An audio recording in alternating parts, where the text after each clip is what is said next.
Une femme qui pleure son défunt mari aperçoit un étrange garçon qui lui ressemble à l'enterrement. Sa première pensée est l'infidélité, mais si est-il quelque chose de totalement différent. Jennifer était engourdie. Elle n'avait pas mangé depuis qu'elle avait appris que son mari Kyle avait eu un accident de voiture qui lui avait coûté la vie et une bonne partie de son corps. Jennifer était en train de préparer le déjeuner ce jour-là lorsqu'elle a reçu un appel lui annonçant le décès de son mari.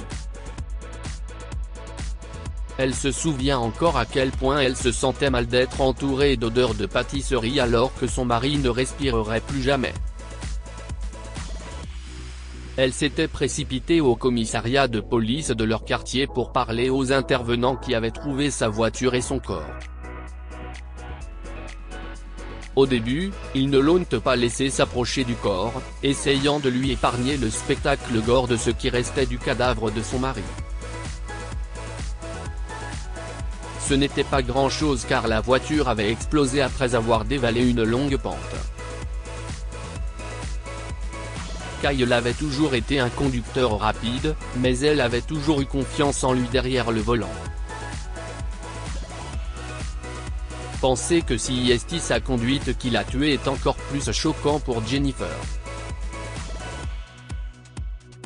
Plutôt que de faire son deuil, elle se lance dans l'organisation de ses funérailles, faisant attention aux moindres détails et prévoyant des plans alternatifs pour couvrir les changements de dernière minute.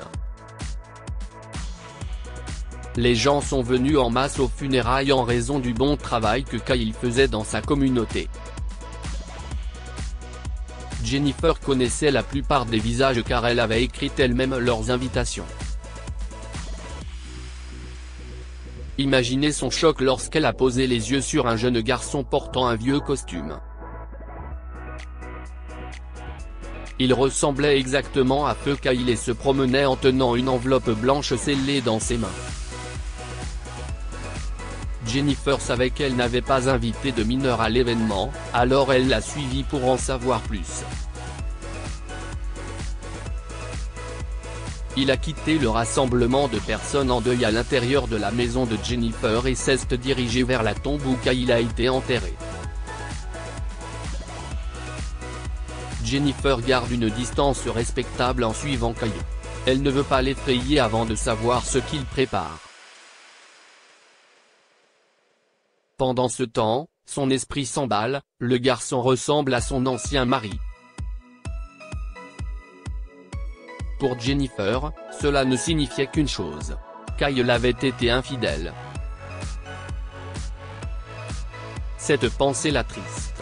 Le garçon a apporté la lettre enveloppée jusqu'au cercueil de Kyle, qui n'était pas encore enterré, et il a attendu. Après quelques minutes, Jennifer est sortie de sa cachette pour lui parler. « Que fais-tu ici ?» a-t-elle demandé, toujours étonnée de voir à quel point il ressemblait à son défunt mari. « J'ai une lettre que je dois vous remettre, madame », a dit l'étrange garçon en lui remettant l'enveloppe. « Je vais y aller maintenant », ajoute le garçon avant de battre en retraite précipitamment, sourd à Jennifer qui le supplie d'attendre. Après son départ, Jennifer a ouvert la lettre et a lu son contenu. « Très chère belle famille, je suis Zach, le frère jumeau de Kyle qui, depuis longtemps, n'est plus venu. Je m'excuse pour mon insensibilité mais mon frère et moi n'avions pas la relation la plus amicale de son vivant. Nous nous disputions beaucoup et après une dispute particulièrement amère au collège, nous avons complètement cessé de nous parler. Quand tu l'as épousé, j'étais content, mais à ce moment-là, j'étais séparé de Kyle depuis des années et j'ai décidé de ne pas lui tendre la main. C'était un geste mesquin, mais il a fallu sa mort pour m'ouvrir les yeux. J'ai envoyé mon fils, Ethan, pour vous remettre ceci.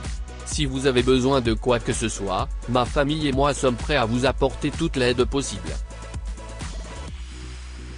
Je suis désolé pour votre perte. » Toute l'affaire a été choquante pour Jennifer, qui n'avait aucune idée que son mari avait un jumeau.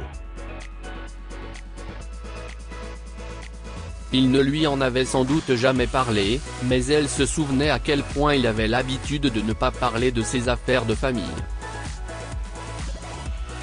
Jennifer a également été soulagée de constater que ses soupçons initiaux concernant l'infidélité de son mari n'étaient pas fondés. Et à ce stade, tout ce qui pouvait la faire se sentir plus proche de lui était une pensée bienvenue. Elle a donc trouvé un moyen de retrouver l'adresse de la lettre et en a renvoyé une autre. Cher Zach, si est un plaisir d'avoir de tes nouvelles, même si je dois avouer que cela m'a pris complètement par surprise. Je te remercie pour ton offre d'aide, mais je suis plus curieux de savoir pourquoi tu as mis si longtemps à me contacter. Nous sommes tous deux d'accord pour dire que cela aurait pu se produire bien plus tôt, mais le passé est le passé. Seriez-vous prêt à prendre une tasse de thé avec moi demain? Zach, son fils et sa femme se sont rendus disponibles pour rencontrer Jennifer, et ils ont longuement parlé de Feucaille.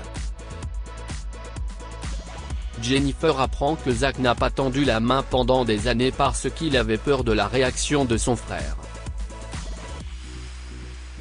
Il était encore plus inquiet de ce que la famille de son frère pourrait penser de lui, ce qui l'a poussé à envoyer son fils pour remettre la lettre plutôt que de le faire en personne.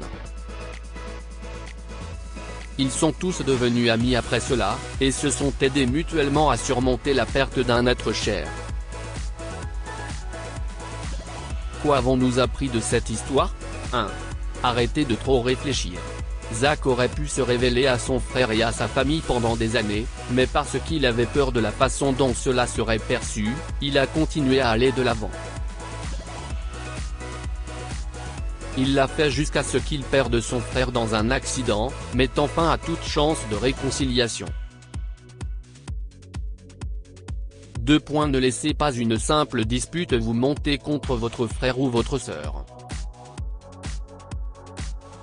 Zach et Kyle se sont éloignés l'un de l'autre à cause de leur entêtement. Ils se sont tous les deux disputés, et plutôt que de s'excuser et de passer à autre chose, ils ont laissé la dispute se transformer en quelque chose d'autre. Quelque chose qui les a séparés pendant des années et finalement de façon permanente.